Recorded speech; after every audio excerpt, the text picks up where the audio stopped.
Hello once again, my friends, and welcome to your weekly Angel Oracle card reading with me, Daniel, of Advanced Angel Cards. This reading is for the week of September 14th, 2015. And I have been blessed with a new iPad, so though you guys may not notice really much difference at all with this reading, for me it's night and day because I've been doing these on my iPhone since my iPad has gone down. And there just seems to be a lot of extra steps involved. So, through the blessings of the universe, here we are. Let's begin. We set the tone of the week with our angel number derived from the cards I pulled, and this is number 21. Your optimism is certainly warranted. The angels are working behind the scenes on your behalf this very minute. You can help support the angels' work by saying positive affirmations and believing that your dream is already manifesting. We've been seeing a lot of this this is the third week now, working on this kind of moving towards your dreams, kind of living in the manifestation of the reality that you desire. And the energy is just continuing forward with that concept, with that thought. This week I drew the cards. I drew actually 3 different cards. One from the Angel Tarot, one from the Power Angel Tarot, and one from the Archangel Oracle cards. And again, it's amazing the way that even if you draw across 3 separate decks, the message is fluent and just kind of supports each other. And of the cards, the very first card was a Archangel, or the Archangel Tarot was a Major Arcana card. So for those of you who are maybe new to my readings, how I get my angel numbers each week is when I draw my 3 cards for the week, which no longer are first part of the week, second half of the week, and weekend. They're just a general kind of feeling and forecast for the week overall. You have your main card and then your supporting cards. As I draw them, I derive the numbers from the cards, and when a major arcana comes up, whether it's first or last, that's where I stop, and that's where the numbers end. When it comes out first, then that's just the number. So we started our week off with Archangel Michael, card 21. So that's our number for this week. So now we're moving into our numerology, and in numerology, that 21 becomes 3. You break it down by adding them together. Now what we see with the number 3 card, as depicted here, with the yellow background, creativity. Now, Archangel Uriel is typically attributed to being a muse and helping your creativity, and his colors have been reported to range from a rich yellow to a citrine orange. But we're seeing this card now to urge us to seek out, especially those of us like myself who tend to be more of the logical, structured A-type, if you will, engineer type, that schedules and looking at the clock and being on time to things and having that kind of mindset of the logic, the responsibility. For people like us particularly, they're asking us and urging us to find an expression of our creativity. For me, I've been tinkering with some of the digital painting, and I've been tinkering with some music stuff. But we have to find the balance. It's all about balance. With the things that may be occurring over the next couple of months with the new energy shift that I keep talking about, and I probably should stop talking about it because I don't want people to think that something is like a major thing's gonna happen. No one knows if it's gonna have any effect at all. The theory and the messages I've been getting is that there's gonna be an energetic raise that's different than the energy spikes we've been through in the past. It's going to be something of a different energy, and because of that, there may be gifts that we have that are going to reactivate. So I think in order for to expand our minds, metaphorically and literally, we have to find that balance. We have to get that other half of our brain firing. And when you're a logical person, you only reside in the one hemisphere of your brain. When you're a creative person, an artist, somebody who is, they say a free spirit who just walks around with their head in the clouds without a care in the world, and they're just so, happy and wonderful. they're loving and creative, usually they're musicians, they live in the opposite hemisphere of the brain. But what also exists in that hemisphere of the brain, it's theorized, is the ability to utilize those gifts, whether it be intuition, what have you. So the message of creativity really is to urge us to express our creativity in whatever format that we can find. And you may pick up that pencil and start to sketch and be like, I'm a terrible artist. It doesn't matter. It could be stick figures. It's expressing your creativity, is getting that other hemisphere of your brain to fire.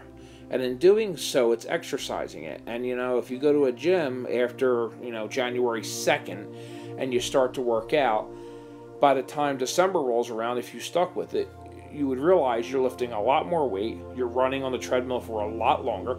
It's a muscle. It has to be exercised. So it's about exercising that brain, getting both halves working at about an equal rate. And when you do that, your brain is in balance, and it's like unlocking a whole new computer system. It's like going from a computer from 1984 to a computer from 2025. There is a complete shift in its ability to process and perform.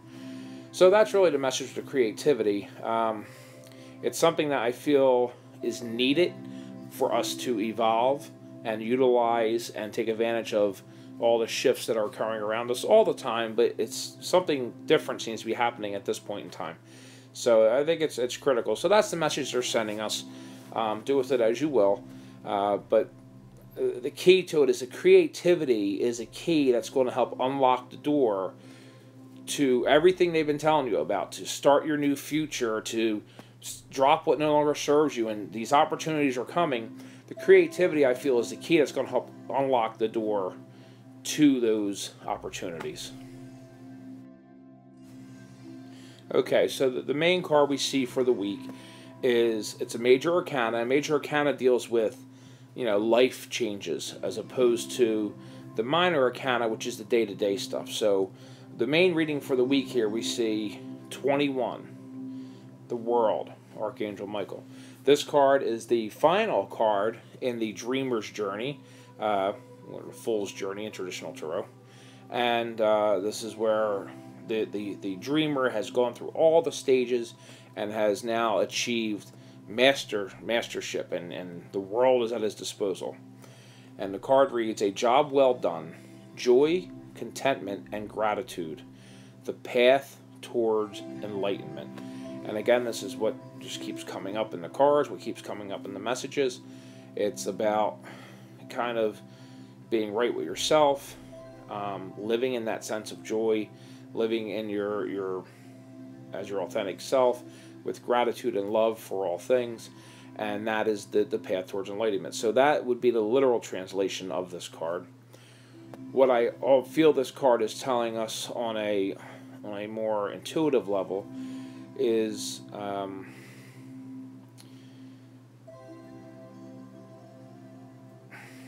I hate phrasing it like this because, again, it feels like I'm trying to say that something's happening, and I don't know that anything's actually happening, but it's like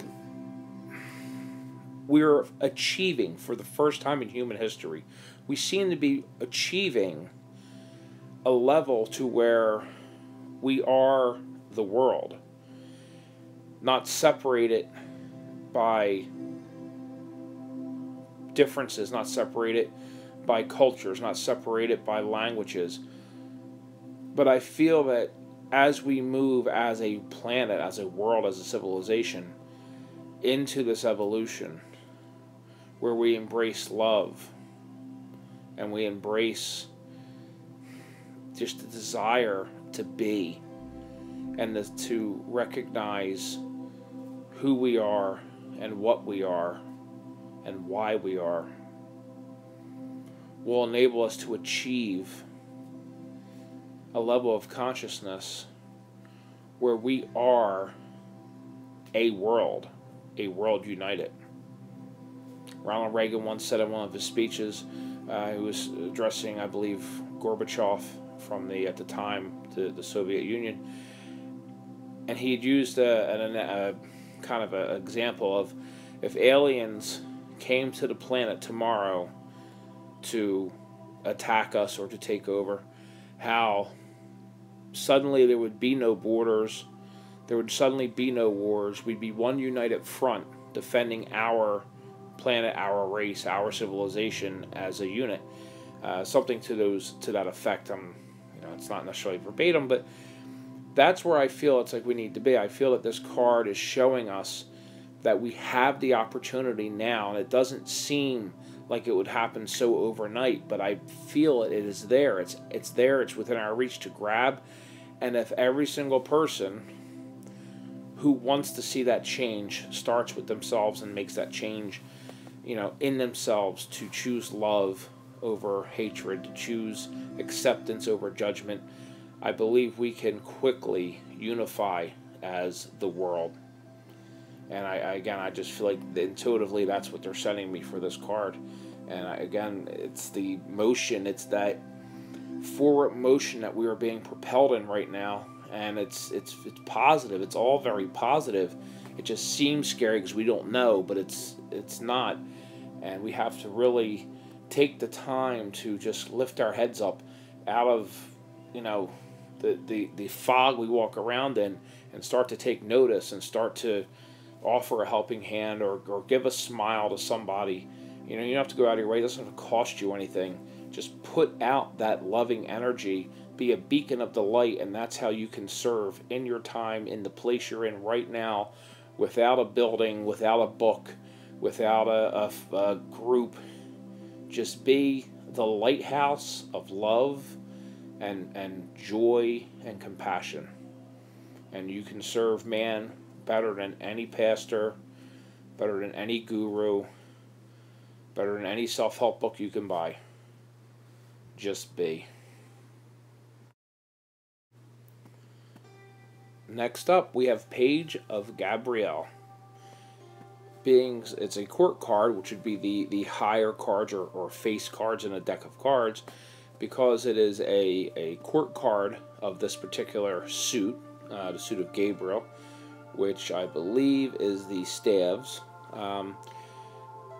They have a characteristic listed to them, and sometimes this is to encourage you to do these things, or it's to remind you of somebody that maybe you have interactions with that this reading may have something to do with. But in this case, we see here Page of Gabrielle, energetic, brave, optimistic, and playful.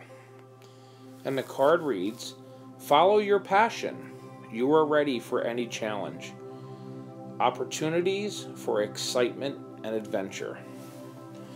So this is again following suit for us to be our authentic self and just figure out what it is we're passionate about, which can be the hardest part of the journey, figuring out what is truly your passion, and then start moving towards it. And I know it's easy to say, because I am struggling with the same thing right now.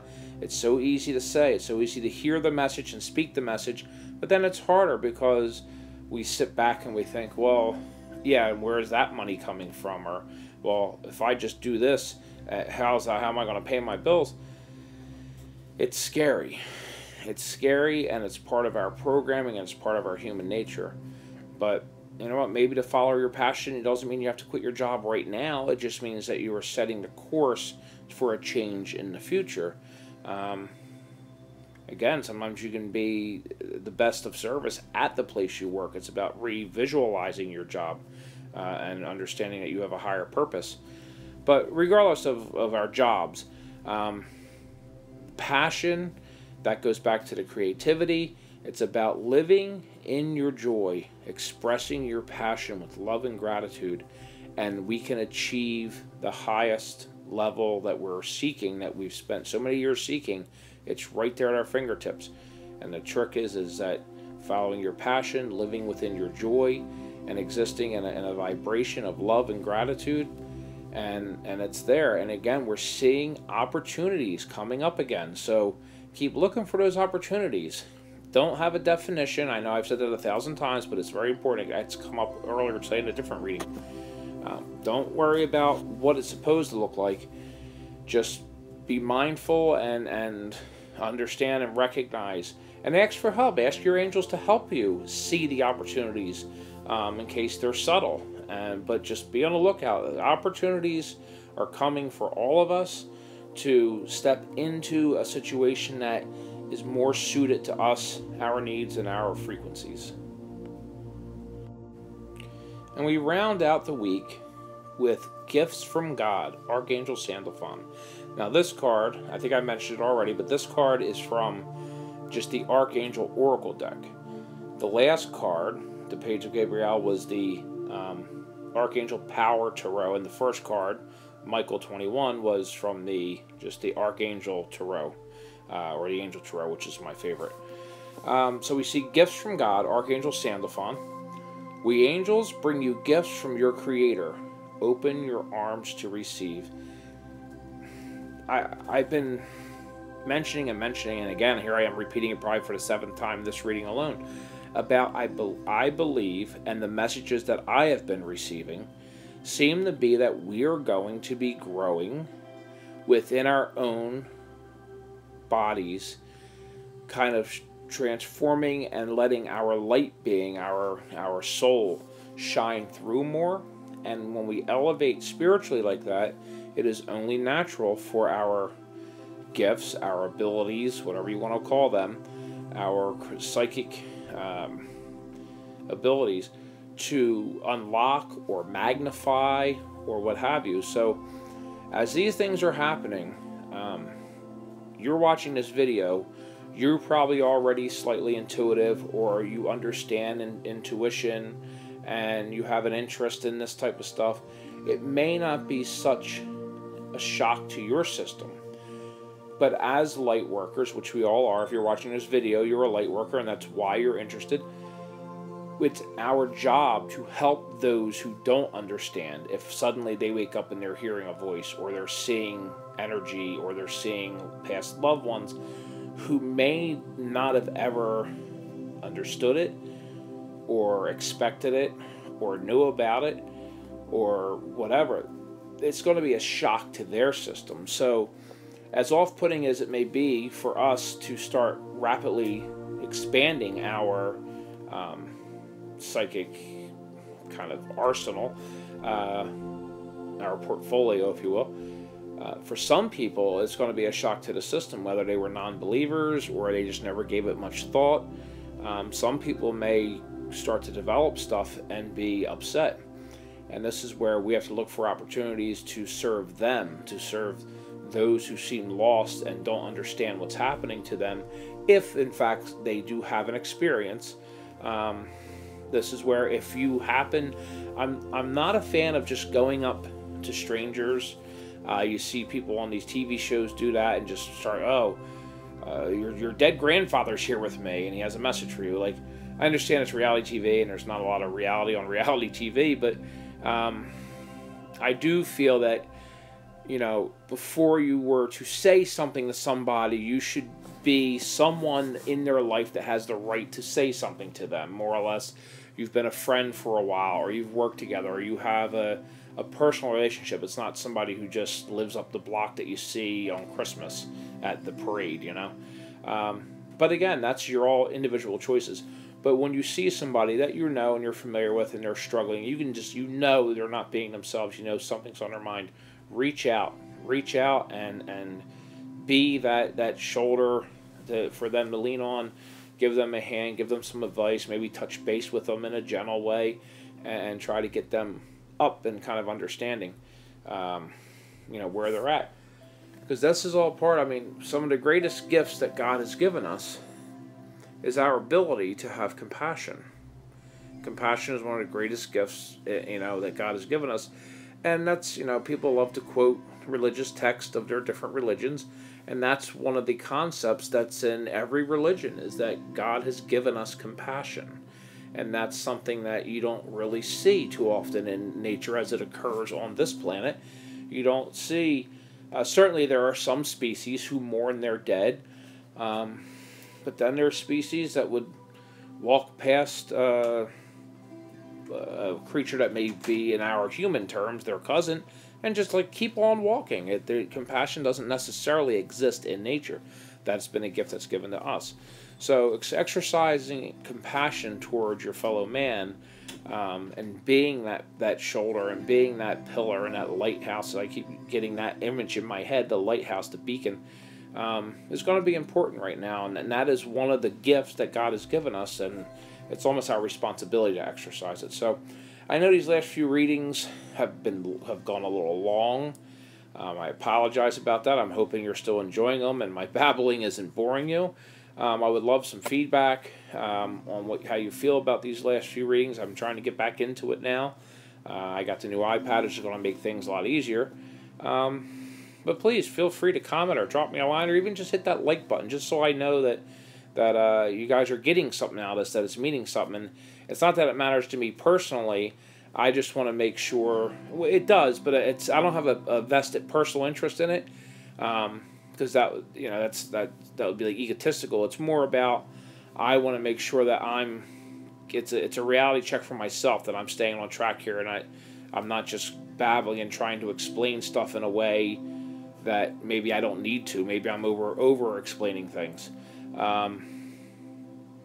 So with that in mind, I thank you all for watching. Subscribe, follow me, Facebook, Advanced Angel Cards, YouTube, Advanced Angel Cards. The website, advancedangelcards.com, or the angeliccollective.com, and of course Daniel at Advanced Angel Cards, and the Google Voice Angel Hotline. If anybody has a question, if you want to reach out to me personally, 747-444-1022. Thank you all. Have a blessed week, and I will see you next week.